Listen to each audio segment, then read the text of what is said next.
Hello, welcome back to Story Nest Telugu. మనం మధుర స్వప్నం అనే నవల వింటున్నాం కదా.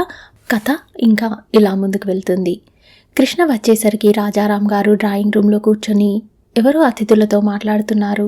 కృష్ణని చూడగానే ఆయన, కళ్యాణి పైన ఉంది, వెళ్ళండి డాక్టర్ అన్నారు.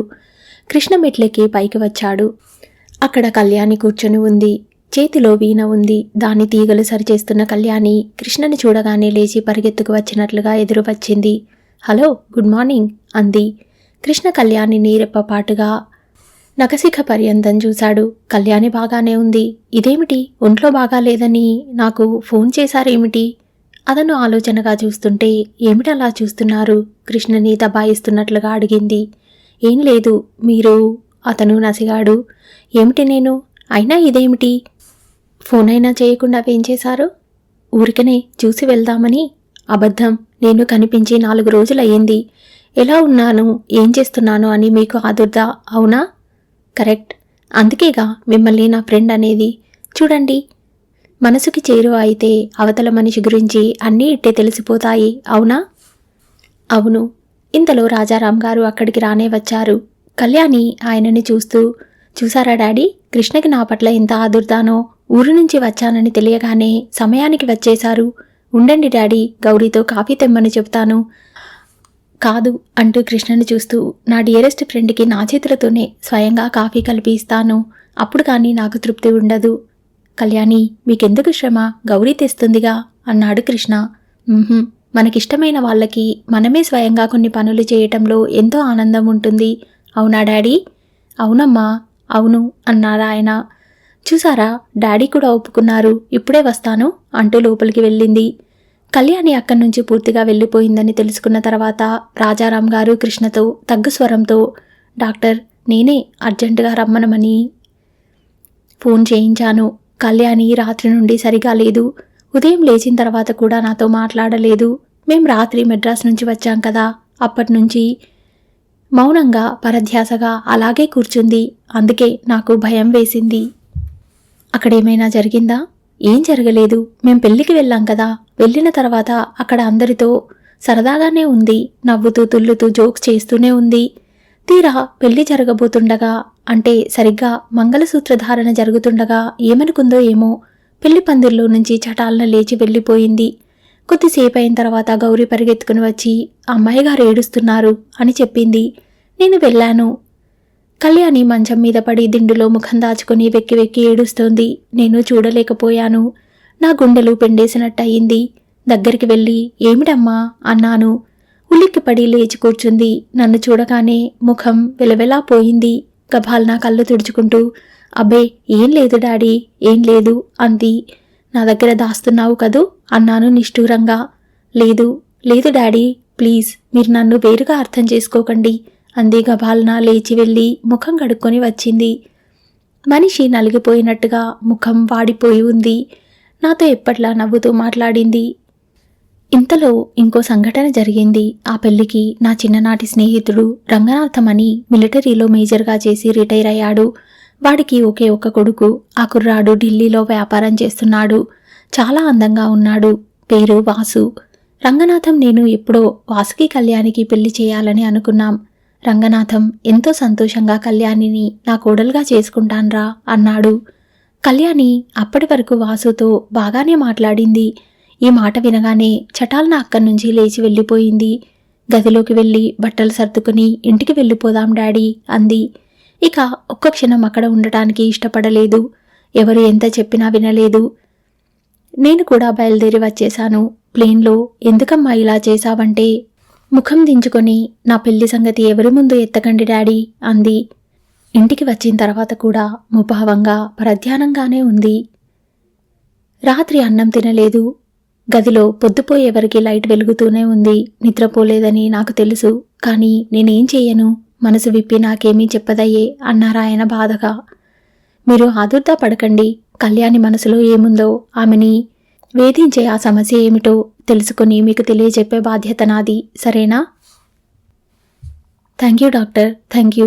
నేను అనుకున్నట్టే జరిగింది. మీరు వస్తే కళ్యాణి మామూలుగా అవుతుందేమో అనిపించింది. అందుకే ఫోన్ చేయించి పిలిపించాను. నా ఊహే కరెక్ట్ అయింది. మిమ్మల్ని చూడగానే ఆ స్తబ్దతలో నుంచి బయటికి వచ్చేసింది. ఇంతలో కళ్యాణి ట్రేలో స్వయంగా తనే 2 కప్పులతో కాఫీ తెచ్చి ఇచ్చింది. చూసారా, నా చేతులతో నేనే స్వయంగా కాఫీ ఇచ్చేది. ఇద్దరికి, ఒకరు మా డాడీ, మరొకరు మీరు అంది కృష్ణకి కాఫీ ఇస్తూ. థ్యాంక్ యూ అన్నాడతను. కళ్యాణి తనకి అంత విలువ ఇస్తోందంటే అతని మనసు ఆమె పట్ల కృతజ్ఞతగా అయ్యింది. చెప్పలేని భావం ఏదో గొంతుకలో అడ్డుపట్టేట్టే అయింది. నేనేమంటానో తెలుసా డాక్టర్ అన్నారు రాజారాం గారు. ఏమంటారు? నేను అదృష్టవంతుడిని అంటాను. ఎందుకంటే నా కళ్యాణికి నాలా చూసే మరో తోడు దొరికింది. ఇక నాకు నిశ్చింత. కృష్ణ క్లినిక్లో పేషెంట్స్ని చూస్తున్నాడు. ఆఖరి పేషెంట్ని చూడటం పూర్తి చేసి అతను వాష్ బేసిన్లో చేతులు కడుక్కొని టవల్తో చేతులు తుడుచుకుంటూ ఎందుకో గది పక్కన వరండాలోకి వచ్చాడు. అక్కడ కళ్యాణిని చూడగానే చికితుడైనట్టుగా, అరే మీరు వచ్చి ఎంతసేపు అయింది? నాకు చెప్పనే లేదే అన్నాడు. నేనే మీ కాంపౌండర్తో చెప్పవద్దని అన్నాను. మీరు పేషెంట్స్ని చూస్తున్నారు. వారిని చూసేటప్పుడు మీ ఏకాగ్రతని భంగపరచడం నాకిష్టం లేకపోయింది. ఎందుకో తెలుసా? నేను చిన్నప్పుడు మా అమ్మతో గుడికి వెళ్లేదాన్ని.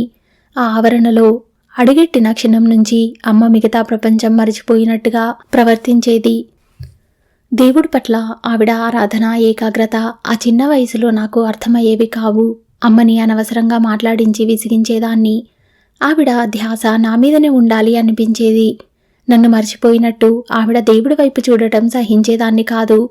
కానీ ఇప్పుడు బాగా తెలుసుకున్నాను. నాకెందుకో మీ క్లినిక్లో అడుగు పెట్టగానే ఆ గుడి వాతావరణం గుర్తుకు వస్తుంది. పేషెంట్స్ మీద మీరు చూపించే శ్రద్ధ భంగపరిస్తే నాకు పాపం వస్తుందనిపించింది. అతను కళ్యాణి చెప్పింది శ్రద్ధగా విన్నాడు. తర్వాత చిరునవ్వుతో, ఏమిటి కళ్యాణి ఆ మాటలు? ఇక్కడ ఒంటరిగా నిలబడటం విసుగ్గా అనిపించలేదు అన్నాడు నొచ్చుకుంటున్నట్టుగా. కళ్యాణి తల అడ్డంగా తిప్పింది. చెబుతున్నాగా, ఇదివరకైతే ఒక్క అరక్షణం కూడా ఒంటరిగా ఉండలేకపోయేదాన్ని. నా చుట్టూ ఎప్పుడూ 10 మంది ఉండే సందడి కావాలి అనుకునేదాన్ని. ఇప్పుడు మారిపోయాను. ఇలా ఒంటరిగా ఉండటమే బాగుందనిపిస్తోంది. ఇక్కడి నుంచి చూస్తే ఆ లైట్ల మిలమిలలు ఎంత బాగున్నాయో తెలుసా? తలెత్తి చూస్తే అనంతమైన ఆకాశం, మినుకుమినుకుమనే నక్షత్రాలు. కళ్యాణి తలెత్తి చూస్తూ తగ్గు స్వరంతో తనలో తను అనుకుంటున్నట్టుగా అంది. ఎన్ని కోట్ల సంవత్సరాల నుంచి ఈ రాత్రింబవళ్ళు ఇలా మారుతున్నాయో కదా. భగవంతుడు దయామయుడు అంటారే. అయితే మనిషికి జీవితం లాంటి అపురూపమైన వరం ఇచ్చి మళ్లీ మృత్యువు లాంటి శాపం ఎందుకిచ్చినట్టు? కృష్ణ గుమ్మాన్ని ఆనుకొని చేతులు కట్టుకొని నిలబడి కళ్యాణిని తదేకంగా గమనిస్తున్నాడు. మనుషులు వయసుకు మించి మాట్లాడుతున్నారంటే వాళ్ళు గొప్ప అనుభవం ఏదైనా పొంది ఉండాలి సుమా. గొప్ప అనుభవమా?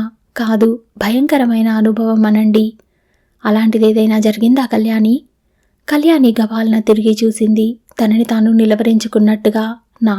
నాకేం జరగలేదు అంది. మరి ఈ వైరాగ్యానికి కారణం? వైరాగ్యమా? నాకేనా? ముఖం ఎత్తి నవ్వింది. బాగుంది. నాకేం వైరాగ్యం? అసలు నాకెందుకు వైరాగ్యం? నాకేం తక్కువ అని? నేను అప్పుడప్పుడు ఏదేదో మాట్లాడేస్తుంటాను. పుస్తకాలు ఎక్కువగా చదువుతానులేండి, అందుకని. కనత దగ్గర చూపుడు వేలు పెట్టి చూపిస్తూ అంది. ఇక్కడ అప్పుడప్పుడు పురుగు తొలుస్తూ ఉంటుంది. ఇదేమిటి, నన్ను ఇక్కడే నిలబెట్టి మాట్లాడేస్తున్నారు? అతను కూడా నవ్వేశాడు. నేను మాట్లాడట్లేదు, మీరు చెప్పింది వింటున్నాను. విని విని బోరు కట్టడం లేదు మీకు? ఎందుకని? మీలో ఏదో తపన, ఒంటరితనం కనిపిస్తున్నాయి. వాటికి కారణం ఏమై ఉంటుందా అని ఆలోచిస్తున్నాను. చూసారా, నా మాటలకి డాడీలాగానే మీరు కూడా కంగారు పడిపోతున్నారు. లేదు, నాకు చిన్నప్పుడు వస కాస్త ఎక్కువ పోసారులేండి, అందుకని ఎక్కువగా మాట్లాడటం అలవాటయ్యింది. ఇద్దరూ లోపలికి వచ్చారు. కళ్యాణి లోపలికి వచ్చి టేబుల్ దగ్గర కూర్చుంది. ఇంతకీ నన్నెందుకు ఇక్కడికి రమ్మనమని ఫోన్ చేశారు? ఊరికనే, అతను టైం చూసుకుంటూ అన్నాడు. మీరు ఊరికే ఏ పని చేయరని నాకు తెలుసు. కృష్ణ నవ్వాడు. అతని కళ్ళు గుమ్మం వైపు ఎవరి రాక కోసమో ఎదురు చూస్తున్నట్టుగా మాటిమాటికి మల్లుతున్నాయి. ఇంతలో ఒక వ్యక్తి లోపలికి రానే వచ్చాడు. నడి వయస్సు దాటి బట్టతలతో పొట్టిగా ఎర్రగా ఉన్న ఆయన. నేను లేటా అంటూ లోపలికి వచ్చాడు. కృష్ణ ఆయన్ని చూడగానే సగౌరవంగా లేచి ఎదురు వెళ్తూ, నో సార్, 2 నిమిషాలు మాత్రమే లేటు అంటూ కళ్యాణిని చూపిస్తూ, ఈమె కళ్యాణి అంటూ, కళ్యాణి, వీరు రజనీకాంతరావు గారు, లయన్స్ క్లబ్ సెక్రటరీ అంటూ పరిచయం చేశాడు. నమస్తే అంది కళ్యాణి. గ్లాడ్ చైల్డ్ ఆయన వచ్చి కూర్చుంటూ కృష్ణ చెప్పాడు, కళ్యాణి, నువ్వు వీళ్ళ బీద విద్యార్థుల సహాయార్థం విరాళాలు పోగు చేసేందుకు డాన్స్ ప్రోగ్రాం ఇవ్వాలట. అది నన్ను అడగమని 2 నెలల నుంచి చెబుతున్నారు అన్నాడు. తప్పకుండా, నా జీవితమే వాటికి అంకితం. మీరు వయసులో ఉన్నారు. మీ మూలంగా ఇలాంటి ఉపకారాలెన్నో జరగాలి. అందరూ మిమ్మల్ని చల్లగా చూడమని దీవిస్తారు. ఎవరి దీవెనలు నాకు అవసరం లేదు doctor. Of course you are very very lucky. Kalyani పెదవుల మీద విరక్తి నిండిన చిరునవ్వు కదిలింది. అదృష్టానికి నిర్వచనం నేనే అయితే నాలాంటి అదృష్టం ఎవ్వరికీ వద్దంటాను. అదేం మాట? అదృష్టం అంటే ఏమిటి చెప్పండి? కళ్యాణి నిలదీసింది. మనకి కావలసినవన్నీ పొందటం. నాకు కావలసింది నేను పొందలేకపోయాను. కళ్యాణి కళ్ళు విషాదంగా అయినాయి. జీవితం నుంచి నేను నేర్చుకున్నదేమిటంటే, మనం కోరుకున్నది, ఆశించింది జీవితం ఇవ్వదు. జీవితం దయతలిచి ఇచ్చిన దాన్ని మనం మారు మాట్లాడకుండా స్వీకరించాలి, అంతే. కళ్యాణి, కృష్ణ ఆతృతగా చూశాడు. ఓ, నా మాటలు మిమ్మల్ని కంగారు పెట్టేస్తున్నాయా? చెబుతున్నాగా నాకీ మధ్య వాచలత్వం ఎక్కువైందని. మీకు డాన్స్ ప్రోగ్రాం ఏ నెలలో కావాలో చెప్పండి అంది. రజనీకాంతరావు చెప్పారు. ఆయన కళ్యాణి మాటల్లో పడ్డారు. ఆయన మంచి హాస్యప్రియుడు. ఆయన చిత్రోక్తులకి కళ్యాణి విరగబడి నవ్వుతోంది. కృష్ణ ఎక్కువగా సంభాషణలో పాల్గొనలేదు. నవ్వుతున్న కళ్యాణిని గమనిస్తున్నాడు. కొద్దిసేపైన తర్వాత రజనీకాంతరావు వెళ్ళడానికి లేచారు. ఆయన మరోసారి కళ్యాణికి కృతజ్ఞతలు తెలియజేశారు. ఆయన వెళ్ళిపోగానే కళ్యాణి కృష్ణ వైపు తిరిగి అతని కళ్ళలోకి సూటిగా చూస్తూ, చూసారా, మీరు కారణం లేకుండా ఏ పని చేయరని నేను అన్నమాట అక్షరాలా రుజువైంది అంది. ఏమిటి? ఈ రజనీకాంతరావు గారు డాన్స్ ప్రోగ్రాం ఇవ్వాలని నన్ను అడగమని మిమ్మల్ని ఒత్తిడి చేశారు. మీరు అతన్ని మా ఇంటికి తీసుకురావటం ఇష్టం లేక, మీరుగా నన్ను అడగలేక క్లినిక్కి నన్ను పిలిపించారు. అదే సమయానికి ఆయన్ని రమ్మన్నారు, అవునా? అవును కళ్యాణి, మీరు భలే వారండి. మాట మాత్రం నాతో చెప్పేస్తే పోయేదిగా. ఈ మాత్రం దానికి ఇంత శ్రమ పడాలా? మీ మాట కాదని నేను ఎప్పుడైనా అనగలనా? ఇంకెప్పుడు ఇలా చేయకండి. స్నేహితులు అని నమ్మిన వాళ్ళు ఇలా పరాయి వాళ్ళలా ప్రవర్తిస్తే నేను భరించలేను. నాకు కోపం వస్తుంది. ఇంకా ఏ ఏ విషయాలకి మీకు కోపం వస్తుంది? అతను చిరునవ్వుతో అడిగాడు. నన్ను నమ్మించి ఎవరైనా మోసం చేస్తే నాకు పిచ్చెక్కినంత కోపం వస్తుంది. అలా ఇప్పటివరకు ఎవరైనా చేశారా? పరధ్యాసగా అంది. నేను నమ్మాను, ఎంతో ఆశపడ్డాను. కానీ అతను ఆతృతగా అడిగాడు. ఊహించలేని నమ్మక ద్రోహం జరిగింది నాకు. తట్టుకోలేక విలవిలలాడాను. పిచ్చి ఎక్కిపోతుందేమో అన్నంత వెరిదాన్నయ్యాను. నా కాళ్ళ కింద భూమి కదిలిపోయినట్టయింది. ఒక్కసారి ఆ ఆశాభంగం భరించలేక నా చేతులతో నేనే నా మెడని నిలుముకొని చంపుకోవాలని అనుకున్నాను. కానీ డాడీ. కళ్యాణి 2 చేతులు గుప్పెలుగా మూసుకొని తెరుచుకుంటున్నాయి. వాటి వంక అయోమయంగా చూస్తూ నిలబడిపోయింది. డాడీ కోసం బ్రతికాను. ఓ గాడ్, నా బాధ పగవాళ్ళకి కూడా వద్దు. గుప్పెడితో కళ్ళు మూసుకుంటూ అంది. ఎవరు కళ్యాణి నిన్ను ఇంత బాధకి గురి చేసింది? అతను ఆవేశం అణుచుకుంటూ అడిగాడు. ఎవరా తెలుసుకొని మీరేం చేస్తారు? ఏం చేస్తానా? వాళ్ళ పీక నులిమేస్తాను. కళ్యాణి పెదవుల మీద చిరునవ్వు మెదిలింది. మీరేం చేయలేరు. ఎందుకంటే అలా తలబడే శక్తి మీకు లేదు. ఏదైనా చేయగలిగితే డాడీయే చేసేవారు. అందుకే డాడీకి కూడా నేను చెప్పలేదు. చెప్పను కూడా. ఆయన నిస్సహాయత ఆయనకి తెలియటం నాకిష్టం లేదు. కళ్యాణి, నిన్ను ఇంత బాధకి గురి చేసిన వాళ్ళని నిలువున చీరేయాలనిపిస్తుంది. Relax my friend, relax. డాక్టర్లకి ఆవేశం ఎప్పుడూ పనికిరాదు. మీరు నన్ను చాలా వాగించేస్తున్నారు సుమా అంది. పద కళ్యాణి, ఇంటి దగ్గర దించుతాను అన్నాడతను. కళ్యాణి లేచింది. ఇద్దరూ వెళ్లారు. కారు స్టార్ట్ అయి వెళ్తుండగా ఇంతలో ఫోన్ మోగింది. కాంపౌండర్ తీశారు. రాధ ఫోన్ చేసింది. డాక్టర్ గారు లేరమ్మా, కళ్యాణమ్మ గారితో కలిసి ఇప్పుడే వెళ్లారు అని చెప్పింది. రాధ ఫోన్ పెట్టేసిన చప్పుడయింది. రాధకి ఒంట్లో నలతగా ఉంటుంది. 2 రోజుల నుంచి ఉదయం పూట లేవగానే వాంతులు అవుతున్నాయి. రాధకి నెల తప్పింది. అయినా తనకి తాను దృఢ నిశ్చయం చేసుకోవాలంటే మళ్ళీ కాదేమోనని భయం. ఈసారి ఆశాభంగాన్ని అసలు సహించలేదేమో అనిపిస్తోంది. ఒకసారి కృష్ణకి చెబుదామా అనిపించేది. మళ్ళీ అంతలోనే సంశయం కలిగేది. ఇది వరకు అయితే తనకి ఎంతో ఏకాంతం దొరికేది. ఉదయం వేళ కాఫీ ఇచ్చేటప్పుడు, మధ్యాహ్నం కలిసి భోజనం చేసేటప్పుడు, రాత్రివేళ ఎన్నో కబుర్లు చెప్పుకునేవారు. ఇప్పుడు అతనికి ఆ తీరుబడే లేదు. ఉదయం రాధ అతనికి కాఫీ ఇచ్చే అవకాశమే లేదు. అతను లేవగానే వంట మనిషి తెచ్చి ఇచ్చేస్తుంది. ఒకసారి రాధ వచ్చి వంట ఇంట్లో కలపబోతుంటే ఆమె రాధ చేతుల్లోంచి కప్పులు లాగేసుకుంది. మీరు ఇలా పనులు చేసుకుంటే ఇంట్లో మేమెందుకమ్మా? అయ్యగారు మమ్మల్ని ఎంతో అభిమానంగా చూసుకుంటారు. మేం కూడా వారిని అలాగే చూసుకోవాలి. మీరు అయ్యగారి దగ్గర కూర్చొని కబుర్లు చెబుతూ ఉండండి, నేను కాఫీ తెచ్చేస్తాను అంది. రాధ కాదనలేకపోయింది. ఇవతలికి వచ్చేసింది. కృష్ణ దగ్గర కూర్చునేది. కానీ ఏం లాభం? అతను ఫోన్ గనగనతో లేస్తాడయ్యే. ఏమండి అంటూ ఏదో చెప్పబోతుంటే క్షణమాగు అన్నట్లు చూసి ఫోన్ తీస్తాడు. కాఫీలో పంచదార ఎక్కువైంది తక్కువైంది కూడా తెలుసుకుని చెప్పే వ్యవధి అతనికి ఉండదు. రాధకి ఇదివరకు సంతోషం కలిగినా బాధ కలిగినా అతనితో కలిసి పంచుకోవటం అలవాటుగా ఉండేది. ఇప్పుడు ఆ రెండు ఒంటరిగా తనే అనుభవించాల్సి వస్తోంది. కృష్ణ జీవితం మరీ అంతగా పరాయి వాళ్ళకే అంకితం అయిపోయింది. కృష్ణ రోగులకి సేవ చేయటం రాధకి ఇష్టమే. కానీ ఆయన రాధని మర్చిపోతున్నాడు. అది రాధకి చాలా బాధగా ఉంది. ఇదివరకు అయితే తన ముఖం కాస్త ముడుచుకుపోయి ఉంటే ఏమైంది చెప్పు, ఏమైంది అంటూ చెప్పేవరకు వదిలేవాడు కాదు. ఇప్పుడు 2 రోజుల పాటు జ్వరం, కానీ మందులు ఇచ్చి వెళ్ళిపోతాడే తప్ప తన దగ్గర కూర్చోడు. రాధ అతన్ని అర్థం చేసుకోవటానికే శతవిధాలా ప్రయత్నిస్తోంది. రాధ మురళి భార్య వెళ్లే లేడీ డాక్టర్ దగ్గరికి వెళ్లి పరీక్ష చేయించుకుంది. ఆవిడ రాధని పరీక్ష చేసి నెల తప్పిందని ఖాయం చేసింది. రాధ ఆనందానికి హద్దులేదు. మనసు అసంతృప్తిని బాధని మరిచి పురివిప్పిన నెమలిలా అయిపోయింది. ఆటోలో ఇంటికి వస్తుంటే రాధకి ఈ ప్రపంచం ఎంతో అందంగా కనిపించింది. రాధ మనసు అంతా పులకరించిపోతోంది. తనకి ఇక పిల్లలు పుట్టరేమోనని భయపడి దిగులు పడిన క్షణాలు కూడా ఉన్నాయి. రాధ దృష్టిలో ప్రేమించిన భర్తకి సంతానం ఇవ్వలేకపోతే ఆ స్త్రీ జీవితం పరిపూర్ణత లేనట్టే. రాధ ఇంటికి వచ్చేసింది. రాధకి ఎన్ని రోజుల తర్వాత ఆ ఇల్లు ఆ పరిసరాలు ఆనందంగా అనిపించాయి. తన ఒంటరితనం తొలగిపోయినట్టుగా అనిపించింది. గదిలో గోడ మీద క్యాలెండర్ నవ్వుతూ కనిపిస్తుంటే పట్టలేని ఆనందంతో ఆ క్యాలెండర్ దగ్గరికి వెళ్ళి ఆ పాప బుగ్గ మీద గట్టిగా ముద్దు పెట్టుకుంది. కృష్ణకి ఆ డాక్టర్ దగ్గర నుంచే ఫోన్ చేసింది. అతను హాస్పిటల్లో ఉన్నాడన్నారు. రాధ మళ్ళీ ప్రయత్నం చేసింది. క్లినిక్ నంబర్ ఎంగేజ్ వచ్చింది. రాధకి వెంటనే వెళ్లాలనిపించింది. చెప్పులేసుకొని మళ్ళీ అంతలోకే ఆగిపోయింది. పుట్ట మీద చెయ్యి వేసుకొని, అమ్మో ఆటోలో చాలా కుదుపు, ఇక నేను ఆటోల్లో తిరగకూడదు, కారు ఉంటేనే బయటకు కదలాలి అనుకుంది. రాధ మళ్ళీ ఫోన్ చేసింది. ఈసారి కృష్ణ పలికాడు. ఏమండి అంది.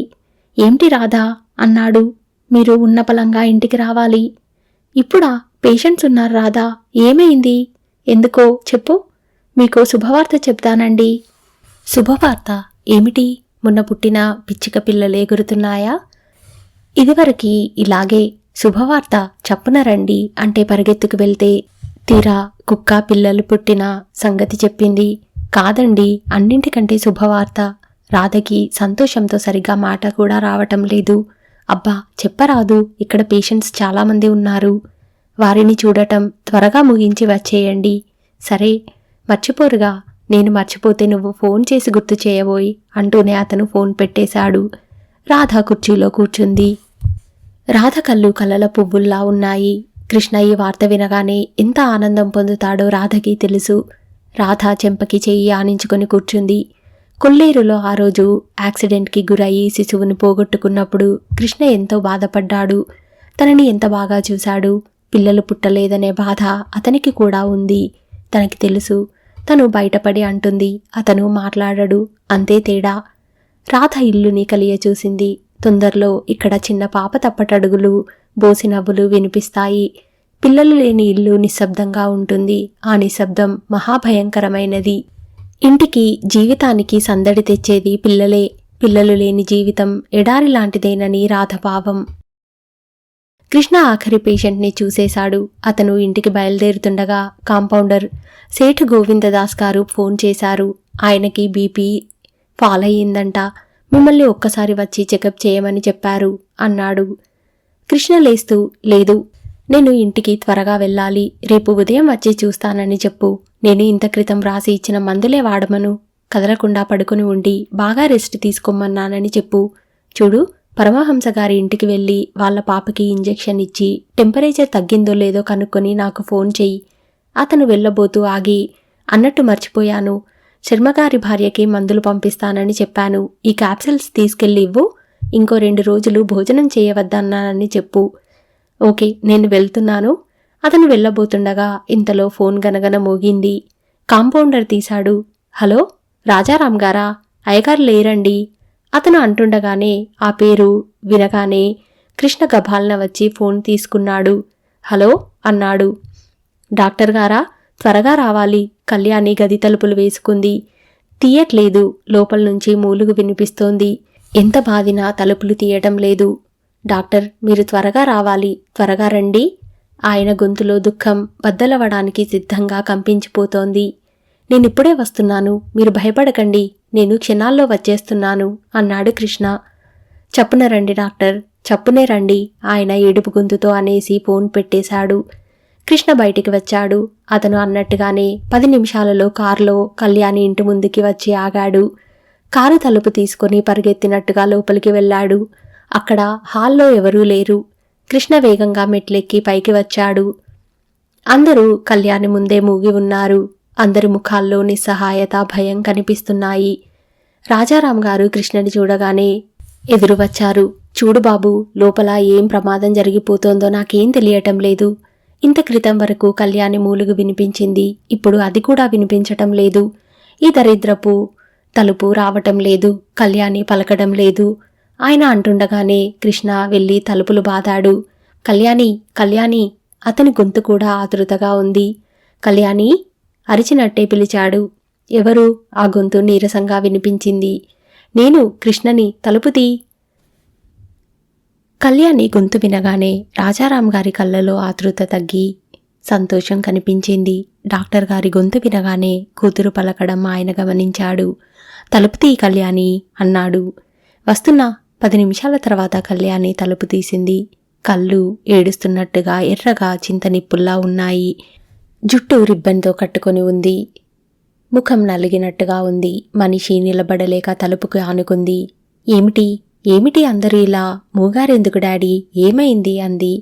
అమ్మ కళ్యాణి, రాజారాం గారు దగ్గరికి వెళ్తుంటే కృష్ణ ఆయన మీద చెయ్యి వేసి ఆపారు. ఆ సంకేతం గ్రహించిన ఆయన ఆగారు. ఆదుర్దా కనబర్చనీయలేదు. కృష్ణ అన్నాడు. ఏం లేదు కళ్యాణి, నేను వచ్చాను, నిన్ను పిలిచాను, నువ్వు పలకలేదు. అందుకని నాకు భయం వేసి వీళ్ళందరినీ పిలిచాను. ఇదంతా నేను చేసిన గలాభయే. కళ్యాణి చూపు స్థిరంగా లేదు. నవ్వుతూ అంది. బాగుంది. డాక్టర్ గారికి భయమా? ఆ నవ్వు కూడా సహజంగా లేదు. నేను డాక్టర్గా నీ దగ్గరికి రావటం లేదని ఎన్నోసార్లు చెప్పాను. స్నేహితుడిగా ఆదుర్దా పడటంలో అసహజం ఏమీ లేదుగా. నా పిరికితనంతో నిన్ను భయపెట్టేశాను. కృష్ణ రాజారాం గారి వైపు తిరిగి చూశారు. కళ్యాణి, ఏమిటిది? నేనే గాబరా పడ్డాను. ఐఎమ్ సారీ అన్నాడు. నేను నిద్రపోతున్నాను. నాకు పిలిపేది వినిపించలేదు అంది కళ్యాణి. రాజారాం గారికి కూతురు చెప్పింది నిజమేనేమో అనిపించింది. కళ్యాణి చిన్నప్పటినుంచి నిద్రలో కలవరింతలు అలవాటే. ఇంతలో ఫోన్ వచ్చింది. మీరు మాట్లాడుతూ ఉండండి, నేను ఇప్పుడే వస్తాను అని ఆయన వెళ్ళిపోయారు. కృష్ణ లోపలికి వచ్చాడు. కూర్చోబోతూ ఆగి కళ్యాణిని చూస్తూ, అదేమిటి కుడిపక్క నుదుటి మీద నుంచి అలా చెమట కారుతోంది అన్నాడు. చెమట? ఏది? లేదే. అబ్బే ఇదా? నేనిప్పుడే ముఖం కడుక్కొని వచ్చాను, సరిగ్గా తుడుచుకోలేదు అంటూ కొంగుతో తుడిచేసుకుంది. అయినా చెమట నీళ్లలా దిగ కారుతూనే ఉంది. అవునవును, బాగా ఉక్కగా ఉంది. నాక్కూడా చెమట బాగానే పోస్తోందిలేండి అన్నాడు. అతను కళ్యాణి దగ్గరగా వచ్చాడు. కళ్యాణి కనురెప్పలు ఎత్తి కళ్ళు పరీక్ష చేశాడు. ఏమైంది? అలా చూస్తారేం? ఏం లేదు. నీ కళ్ళు ఎర్రగా ఉంటేనూ కళ్ళకలక వ్యాధి ఏమైనా వస్తుందేమోనని. లేదు, నేను రాత్రిళ్ళు సరిగా నిద్రపోవటం లేదు, అందుకని. ఐసి, నేను కూడా అదే అనుకున్నాను. అతను వెళ్ళి కూర్చుంటూ, కళ్యాణి మంచినీళ్లు కావాలి అన్నాడు. ఫ్రిడ్జ్లో నుంచి ఇప్పుడే తెస్తాను అంటూ గబగబా వెళ్ళింది. అతను కళ్యాణి నడకని వెనుక నుంచి గమనిస్తున్నాడు. కళ్యాణి నడక ఎప్పటిలా రాజహంసలా వయ్యారంగా హుందాగా లేదు. ఆ పాదాలు నిద్రలో లేచిన పసిపాప తప్పటడుగుల్లా. అస్పష్టంగా ఉన్నాయి. కృష్ణ కళ్యాణి అక్కడి నుంచి వెళ్ళగానే గబాల్లా బాత్రూంలోకి వచ్చాడు.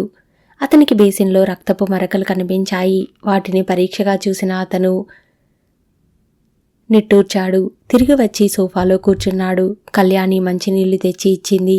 నువ్వే తీసుకురావాలా? గౌరీకి చెప్పకూడదు అన్నాడు. మీకు కాఫీ కానీ మంచినీళ్లు కానీ నేనే స్వయంగా నా చేతులతో ఇవ్వాలనిపిస్తుంది అంది. కృష్ణ మంచినీళ్లు అందుకుంటూ కళ్యాణి చెయ్యి పట్టుకొని గోళ్ళు పరీక్ష చేశాడు. ఏమిటది అంది. ఏం లేదు కళ్యాణి, మీ చేతి గోళ్ల రంగు వేయకుండా ఉంటేనే సహజమైన కలర్తో అందంగా ఉంటాయి సుమా అనిపిస్తోంది అన్నాడు. భలేవారే, డాక్టర్ గారు ఈ పరీక్షలు కూడా చేస్తారని నాకు తెలియదే అంది నవ్వుతూ. ఏం డాక్టర్ మనిషి కాదా? నేనేం చేయను? అందమైన ఆడపిల్ల చూపర్ల దృష్టిని అయస్కాంతంలా అలాగే లాగేస్తుందనుకుంటా. అందమా? కళ్యాణి విరక్తిగా నవ్వింది. కృష్ణ, నన్ను చూస్తే నీకేమనిపిస్తుంది అని అడిగింది.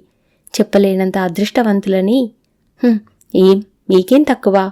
అందం, ఐశ్వర్యం, కీర్తి, ప్రతిష్టలు, మీ పాదాక్రాంతాలు, కంటికి రెప్పలా చూసుకునే తండ్రి, అన్నింటికీ మించి మీలాంటి మంచి ఫ్రెండ్, అవునా? కళ్యాణి విరగబడి నవ్వింది. అవును, నాకు చిన్న సందేహం.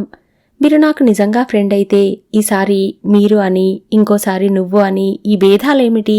ఇందులో ఏది నిజం? మీరు అనే మర్యాద, నువ్వు అనే చనువా? రవ్వంతైనా తికమకపడకుండా చిరునవ్వుతో చూశాడతను. రెండూ నిజమే. రెండూ ఎలా సాధ్యం? నిలదీసినట్టు అడిగింది. ఎందుకు సాధ్యం కాదు? మీలో ఇద్దరు వ్యక్తులున్నారు. ఒక వ్యక్తి అపురూపమైన కళా తపస్వి, డాన్సర్ కళ్యాణి. ఆమెని నేను మర్యాదతో మన్నిస్తాను. మరో వ్యక్తి కళ్యాణి, పసిపిల్లలాంటి మనస్తత్వం కలది. ఆ కళ్యాణిని నేను చనువుతో చూస్తాను. స్నేహపూర్వకంగా నువ్వు అంటాను. నిజంగానా? నిజంగా. మీరు మాటల్లో మహాచతురులు సుమా, జాగ్రత్త.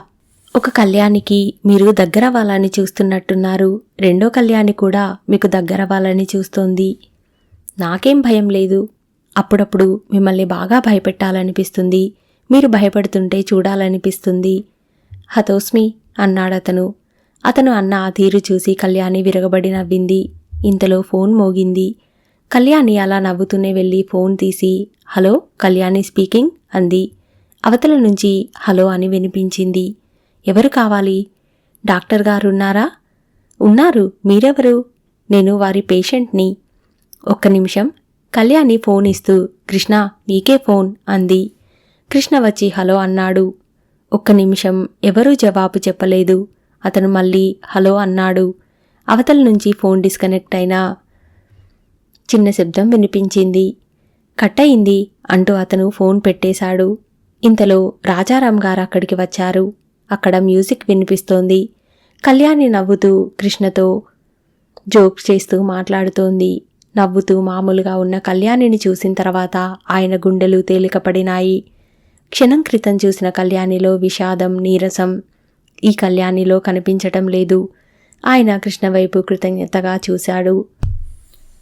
చూసిన కొద్దీ ఆ క్షణంలో ఆయనకి ఆ ఇద్దరూ చూడముచ్చటైన జంటగా కనిపించారు. ఆయన కళ్ళలో కొత్త ఆశ ఏదో తలుక్కుమంది. కళ్యాణి కృష్ణని భోజనం చేయాలని పట్టుపట్టింది. కృష్ణ చేశాడు. భోజన సమయంలో కృష్ణ మాటలతో నవ్విస్తూ కళ్యాణి చేత తనే కొసరి కొసరి వడ్డించి తినిపించాడు.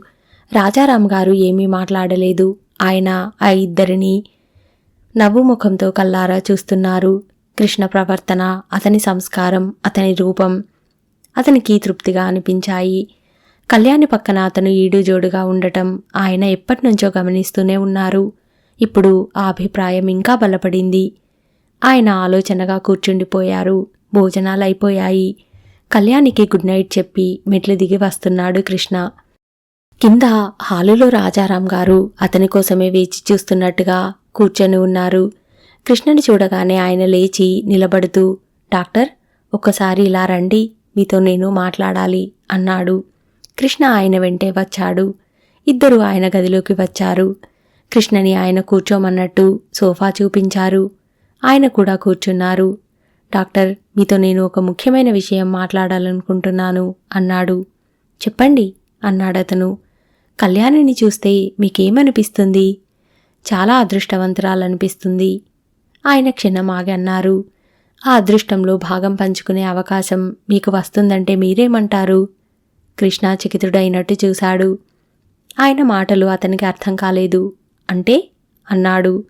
కళ్యాణిని మీరు వివాహం చేసుకోవాల్సిందిగా కోరుతున్నాను. ఇదేమిటి? నేను కృష్ణ కాపరాగా గభాలన లేచాడు. ఆయన కృష్ణ చేయి పట్టి లాగి కూర్చోపెట్టారు. మీరు చెప్పబోయేదేమిటో నాకు తెలుసు. నేను అలాంటి దురాశపరుడిని కాదు అంటారు అంతేగా. ఆ సంగతి మీకంటే నాకే బాగా ఎక్కువ తెలుసు. మీకు ఆ ఉద్దేశం లేదని, మీరు అలాంటి అత్యాశపరులు కాదని నాకు తెలుసు. అందుకే మీరు నాకు బాగా నచ్చారు. కళ్యాణికి కాబోయే భర్తకి నాతో సమంగా తులతూగే డబ్బు అంతస్తు ఉండాలని పెద్ద ఆశలు నమ్మకాలు నేనెప్పుడూ పెట్టుకోలేదు. నేను కోరుకున్నది ఒక్కటే, నా కళ్యాణిని నాలాగే కంటిపాపలా చూసుకునే వ్యక్తి నాకు కావాలి. నేను ఇన్నాళ్ళు అలాంటి వ్యక్తి కోసమే వెతికాను. డబ్బు, అందం, ఐశ్వర్యం, అంతస్తు ఉన్న పిల్లలు ఎంతోమంది కనిపించారు. కానీ నేను కోరుకున్న సంస్కారం, అభిమానం ఉన్న వ్యక్తి ఒక్కరూ కనిపించలేదు. మిమ్మల్ని చూసిన తర్వాత నా కళ్యాణికి భగవంతుడు సరైన వ్యక్తిని నా దగ్గరికి పంపించాడని తెలుసుకున్నాను. కృష్ణ, మీ పుట్టుపూర్వోత్తరాలు, మీ వంశ గౌరవాలు, మీ ఆస్తిపాస్తులేమిటి అన్న ఆరాలు నాకు అవసరం లేదు. వ్యక్తిగా ఈ మంచితనం, డాక్టర్గా మీ సామర్థ్యం, మా కళ్యాణికి భర్త అయ్యే అర్హతలు చాలు. మీ సమక్షంలో కళ్యాణి ఆనందంగా ఉండటం నేను స్వయంగా గమనించాను. మన కుటుంబాలలో ఆడపిల్ల తండ్రికి మగపిల్లలని అడగడం ఆచారం. నేను వ్యాపారవేత్త రాజారాంగా కాకుండా కళ్యాణి తండ్రిగా మిమ్మల్ని అడుగుతున్నాను. మీరు అంటే నేను కళ్యాణి ఇద్దరం అదృష్టవంతులం అనుకుంటాను. కళ్యాణిని మీ చేతికి అప్పచెప్పేస్తే ఇక నేను ఏమైనా పర్వాలేదు అనే ధైర్యం నాకు వస్తుంది. కళ్యాణికి మీరంటే ఇష్టమే. ఆమె మనసు తెలుసుకోకుండా నేను అడగటం లేదు. సరే, మీరు నేను కృష్ణ కంగారుగా తడబాటుగా అన్నాడు. ఆయన కృష్ణ భుజం మీద ఆప్యాయంగా తట్టారు. నాకు తెలుసు, ఇది నువ్వు ఊహించని సంఘటన అంటావని.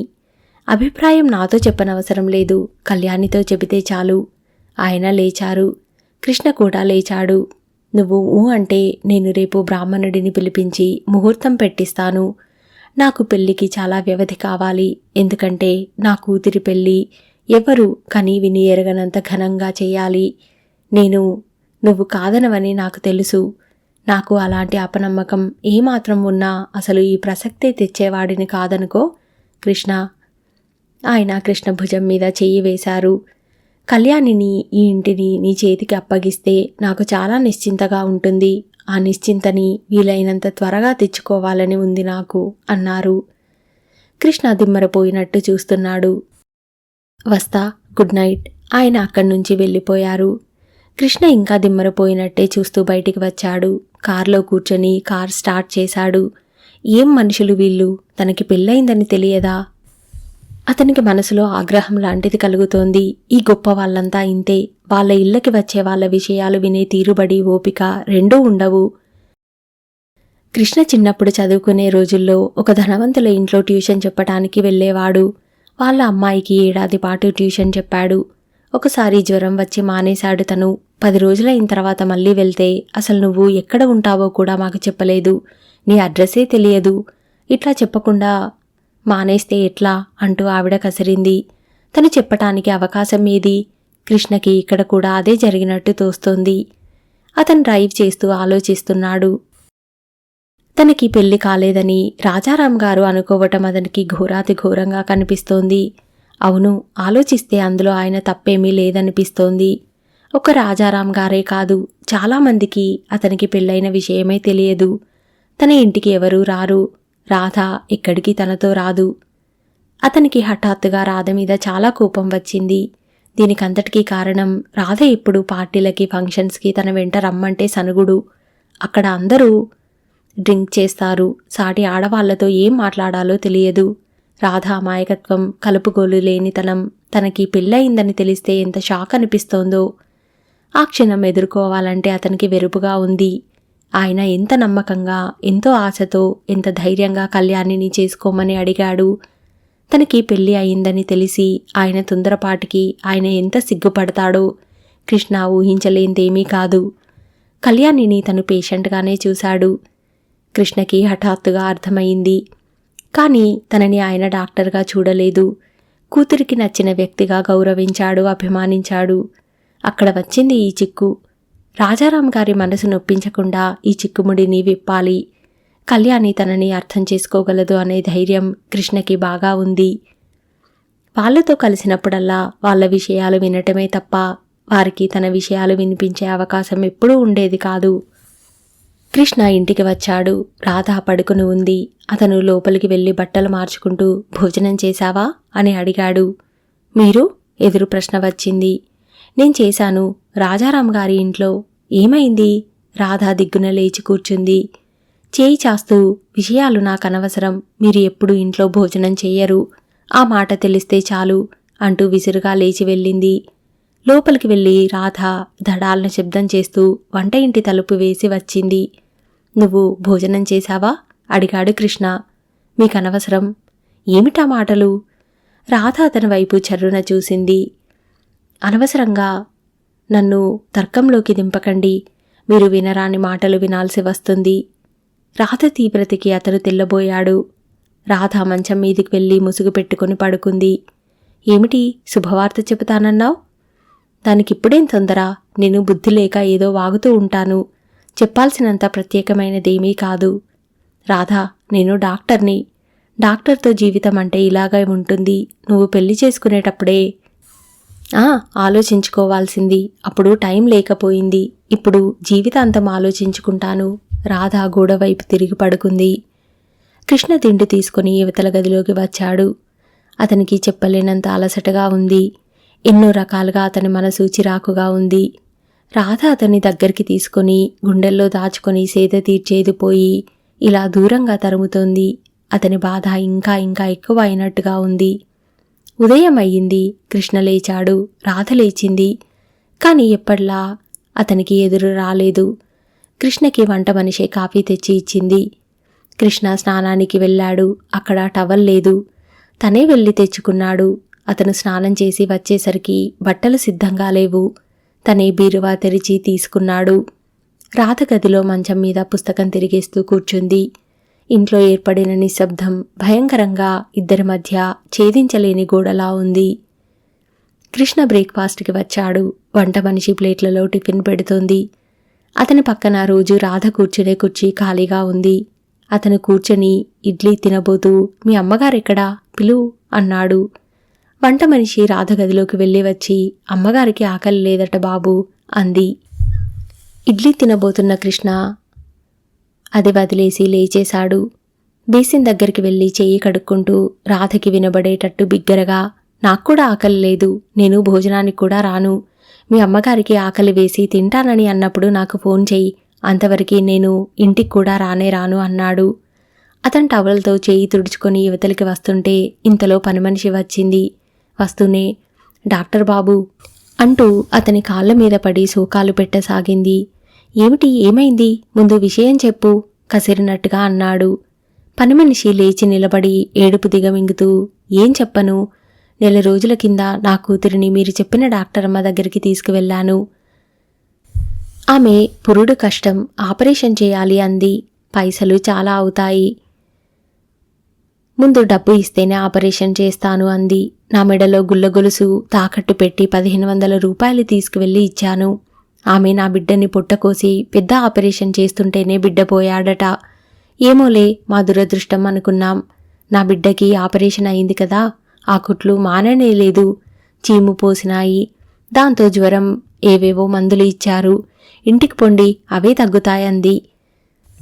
ఇంటికి వచ్చేశాం. కానీ జ్వరం తగ్గలేదు. కాఫీ చుక్క నోట్లో పోసుకున్నా ఎక్కిపోతూ ఒకటే వాంతులు. పిల్ల పూచిక పుల్లలా అయిపోయింది. డాక్టరమ్మ దగ్గరికి వెళ్తే ఆమె మళ్ళీ మాకు కలవలేదు. చూసి చూసి ఇంకో డాక్టర్ దగ్గరికి వెళ్తే ఆయన కడుపు ఒత్తి చూసి అదేదో ఫోటో తీస్తే పొట్టలో అదేందో నాప్కిన్ అంట మర్చిపోయారంట. అది కడుపులో ఉండిపోయిందంట. మళ్ళీ ఆపరేషన్ చేయాలని అన్నాడు. ఆ డాక్టరమ్మకి ఫోన్ చేస్తే హత్తెరి, నేను వైద్యం చేసిన మనిషిని నువ్వు ముట్టుకోవడానికి వీల్లేదు అందట. ఆయన ఆవిడ పోట్లాడుకున్నారు. ఈయన నేను ఆపరేషన్ చేయను, ఇంకెక్కడికైనా పొండి అంటాడు.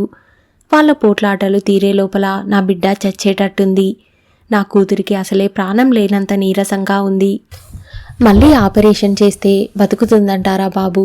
మీరు ఎట్లయినా సరే నా బిడ్డని బతికించండి బాబు. చచ్చి మీ కడుపున పుడతాను. నాకు ఆ బిడ్డ తప్ప దిక్కులేదు. నా మొగుడు దానికి 10 నెలలప్పుడు పోతే దానిమీద కళ్ళెట్టుకొని బతికాను. ఓరి దేవుడా, నేనేం చేస్తురా నాయనా? ఇదిగో నువ్వేడవకు, కాస్త ఆగు అన్నాడు కృష్ణ. అతనికి పరిస్థితి అర్థమైంది. కన్నమ్మకి ఆపరేషన్ చేసిన డాక్టర్ అతనికి మురళి ద్వారా తెలుసు. ఆమెకి ప్రాక్టీస్ బాగా ఉంది. కన్నమ్మకి కాన్పు కష్టం అవుతుందనే ఆమె దగ్గరికి పంపించాడు. పేరుగల డాక్టరే అయినా ఆవిడ చాలా అశ్రద్ధ మనిషి అనే వదంతి కూడా ఉంది. కన్నమ్మ ఇప్పుడెక్కడ ఉంది అని అడిగాడు. బయట వరండాలో ఉంది బాబు. కృష్ణ నివ్వరపోయాడు. ఏమిటి, కన్నమ్మని తీసుకుని ఇక్కడికి వచ్చావా? కంగారుగా అన్నాడు. అవును బాబు, నాకేం పాలు పోవటం లేదు. నా బిడ్డని బతికేయండయ్యా అంటూ మళ్ళీ ఏడుపు ప్రారంభించింది. కృష్ణ వరండాలోకి వచ్చాడు. రాధ కూడా ఈ గలాభా విని అతని వెంటే బయటికి వచ్చింది. వరండాలో బల్లమీద పడుకుని ఉన్న కన్నమ్మ శవాకారంలో ఉంది. కళ్ళలో కదలిక తప్ప ఇంకే భాగంలో కూడా సత్తువ ఉన్నట్టు కనిపించలేదు. కృష్ణ వెళ్ళి పరీక్ష చేశాడు. కృష్ణని చూడగానే, అయ్యా, ఈ నొప్పి భరించలేను. చచ్చిపోయేందుకు సూదిమంది ఇవ్వండయ్యా హీనస్వరంతో అంది. కృష్ణ గభాల్న వెనక్కి తిరిగి లోపలికి వెళ్ళి మురళికి ఫోన్ చేశాడు. కృష్ణ ఆవేశంగా కన్నమ్మ సంగతి చెప్పాడు. నేను ఈ కేసు బయటికి తెచ్చి కన్నమ్మ తరపున డాక్టర్ మీద దావా వేస్తాను అన్నాడు. తగ్గు బ్రదర్, తగ్గు. ఆవిడ ఏమైనా కావాలని చేసిందంటావా? ఏదో పొరపాటు అయ్యుంటుంది, నేను కనుక్కుంటాలే అన్నాడు. వేరే వాళ్ళని ఆపరేషన్ చేయనీయకుండా ఈ గోలేమిటి? ఆ గోలకి చాలా పెద్ద కారణం ఉందిలే. ఇదివరకు ఒకసారి ఇలాగే అయితే రెండో డాక్టర్ ఆపరేషన్ చేస్తే ఆ పేషెంట్ ప్రాణం పోయింది. అందరూ ఈవిడని దుయ్యబట్టారు. అది ఆవిడ భయం. ఈవిడకి ఈ అజాగ్రత్త ఏమిటసలు? బిజీ సర్జన్ ఏం చేస్తుంది? అయినా నువ్వేమిటి డాక్టర్ అయి ఉండి వాళ్ళని సమర్థించేది పోయి అలా కేసు గీసు అంటూ ఎగురుతావు? కృష్ణ లోపల ఫోన్లో మాట్లాడుతుండగా ఇంతలో వాకిట్లో కళ్యాణి కారు వచ్చి ఆగింది. డ్రైవర్ గణపతి వచ్చి ఒక కవరు రాధ చేతికి ఇస్తూ, అమ్మాయి గారు డాక్టర్ గారికి ఇమ్మన్నారు అంటూ అందించి వెళ్ళిపోయాడు. రాధ ఒక్క క్షణం తటపటాయించింది. ఆ తర్వాత ఎలాంటి బెరుకు లేకుండా ఆ కవరు చించి లోపల కాగితం తీసి చదివింది. అందులో ఇలా ఉంది. డియర్ కృష్ణ, రాత్రి నువ్వు వెళ్లే ముందు డాడీ నీతో మన పెళ్లి గురించి మాట్లాడటం నేను విన్నాను. నీతో అర్జెంటుగా మాట్లాడాలి. నువ్వు ఎన్ని పనులు ఉన్నా సరే ఒక్కసారి వచ్చి నాకు కనిపించి వెళ్ళాలి. నేను నీకు అద్భుతమైన విషయం చెబుతాను. నీ కళ్యాణి. ఆ ఉత్తరం చదువుతుంటే రాధకి ఆకాశం పెలపెల విరిగి మీద పడుతున్నట్టే అనిపించింది. కాళ్ల క్రింద భూమి కదిలిపోతున్నట్టుగా అయింది. ఒక్కసారి మహాజల ప్రళయం వచ్చి రాధ మీదకి నిలువెత్తున పడి ముంచేసినట్టుగా అనిపించింది. రాధ ఆ చీటీని వంట మనిషికి అందించింది. గణపతి ఆ కవరు తీసుకురావటం వంట మనిషి చూసింది. రాధ నోట మాట కూడా రానిదానిలా, అయ్యగారికి ఇవ్వు అంటూ దూరంగా ఫోన్లో మాట్లాడుతున్న కృష్ణని చూపించింది. తను తడబడుతున్న అడుగులతో తూలిపోతున్న దానిలా తన గదిలోకి వెళ్ళింది. గణపతి ఈ ఉత్తరం మీకివ్వమని ఇచ్చి వెళ్ళాడయ్యా అని వంట మనిషి అవతల గదిలో ఉన్న కృష్ణకి చెప్పటం రాధకి వినిపిస్తూనే ఉంది. మాట్లాడుతున్న కృష్ణ ఉత్తరం తీసుకొని చదివాడు. సరే, నేను ఉంటాను మురళి అంటూ ఫోన్ పెట్టేశాడు. కృష్ణ చకచకా వరండాలోకి వచ్చాడు. పని మనిషికి ఒక చీటీ గబగబా వ్రాసి ఇచ్చి ఈ డాక్టర్ దగ్గరికి తీసుకువెళ్ళు అన్నాడు. అయ్యా, మీరు రండయ్యా అంది దీనంగా. నాకిప్పుడు తీరుబడి లేదు, నాకు పనుంది అంటూనే అతను వెళ్ళిపోయాడు. రాధ వాకిటి గుమ్మంలోకొచ్చింది. పని మనిషి ఏడుస్తూ, అయ్యో, అయ్యగారు వెళ్ళిపోయారు, మాకు దోవ చూపిస్తారనుకున్నాను అంటూ అక్కడ నిలబెట్టిన రిక్షా అతన్ని కన్నమ్మని నడిపించటానికి సాయం రమ్మనమని పిలిచింది. రిక్షా అతను పని మనిషి కన్నమ్మని చెరో చేతి కింద ఆసరా ఇచ్చి నడిపిస్తూ రిక్షా దగ్గరికి తీసుకువెళ్లారు. అమ్మా, నొప్పే, నేను నడవలేను కన్నమ్మ ఏడుస్తోంది. రిక్షా కదిలి వెళ్ళిపోయింది. రాధ కళ్ళ వెంట నీళ్లు కూడా రావడం లేదు. మనసు శిలలా అయిపోయింది. వాళ్ళు దిక్కులేని వాళ్ళు, అందుకే అంత బాధపడుతున్నారు. తనో తను కూడా అంతే. రాధ మెదడులో రైళ్లు ఢీ కొట్టుకున్నంత హోరుహోరుగా ఉంది. డాడీ నీతో మన పెళ్లి గురించి మాట్లాడటం విన్నాను. నీకు అద్భుత విషయం చెబుతాను. నీ కళ్యాణి. ఆ అక్షరాలు వికటాటహాసం చేస్తున్నాయి. కృష్ణకి కళ్యాణితో పెళ్ళా? రాధకి భూమి తలకిందులైపోతోంది. ఇదేమిటి? తనసలు ఆ ఉత్తరం సరిగా చదివిందా? తన కళ్ళు తనని మోసం చేయలేదు కదా? కృష్ణని సూటిగా నిలదీసే అవకాశం లేకుండా అతను వెళ్ళిపోయాడు. రాధ మనసులో ఎక్కడో ఏదో మంటలాంటిది ప్రారంభమైంది. ఇంకో క్షణం కృష్ణ ఇక్కడ ఉంటే చేతులతో అతని పీక పిసికి చంపేసి ఉండేదేమో. ఇప్పుడు మాత్రమేం? సరాసరి కళ్యాణి ఇంటికి వెళ్తుంది. చేతికి అందిందాంతో కళ్యాణి తలని చితకబాదుతుంది. పోలీసులు తనని అరెస్టు చేసినా పర్వాలేదు. తన మెడకి ఉరితాడు బిగించినా తనకి బాధ రవ్వంత అయినా వేయదు. రాధ గబగబా వెళ్ళి చెప్పులు వేసుకుంది. వీధి గుమ్మం వరకే వచ్చింది. మళ్ళీ అంతలోనే ఆగింది. తనెందుకు ఆవేశపడుతోంది? తనని కాదని కృష్ణ కళ్యాణిని చేసుకోవటం అంత సులభమా? పిల్లాన్ని మాసిన చొక్కాలా తీసి అవతల పారేయటానికి ఇది పశ్చిమ దేశం కాదు కదా. పెళ్ళి అనేది ఈ దేశంలో ఒక బలమైన బంధం. అది అంత సులువుగా తెగిపోదు. కృష్ణ కళ్యాణిని పెళ్లి చేసుకోవాలంటే తన అనుమతి కావాలి. తనకి తెలియకుండా రహస్యంగా చేసుకుంటాడా? అంత నీచానికి దిగజారుతారా? పేరు, ప్రతిష్టలు, డబ్బు గల కళ్యాణికి అంత కర్మ ఏం పట్టింది? కానీ కృష్ణనే తిరిగి రాని. ఏం చెబుతాడో ఏం అడుగుతాడో చూస్తే సరి. ఒక్క 24 గంటలు ఓపిక పడితే ఏమవుతుంది? ఏమవుతుందా? పిచ్చెక్కుతుంది. రాధకి విరగబడి నవ్వాలనిపిస్తోంది. ఎవరినైనా పీక పిసికి చంపేయాలనిపిస్తోంది. ఈ ప్రపంచాన్ని అంతటినీ తన చేతులారా సర్వనాశనం చేయాలనే ఉద్రేకం నరనరంలో పొంగి పొరలుతోంది. తనేం చేసింది? తనేం అపరాధం చేసింది? అతనే లోకంగా బ్రతికిందే. తన జీవితమే అతనికి పూజగా భావించిందే. కృష్ణేనా ఈ పని చేస్తోంది? రాధ ఇంకా నమ్మలేకపోతోంది. రాధ శక్తి కూడా తీసుకోవటానికి విశ్వ ప్రయత్నం చేస్తోంది. తను ఆవేశపడకూడదు. సహనంతో వ్యవహరించాలి. ఒకవేళ ఇదే నిజమైతే తనేం చేయాలి? మృత్యువుని కౌగిలించుకోవాలి.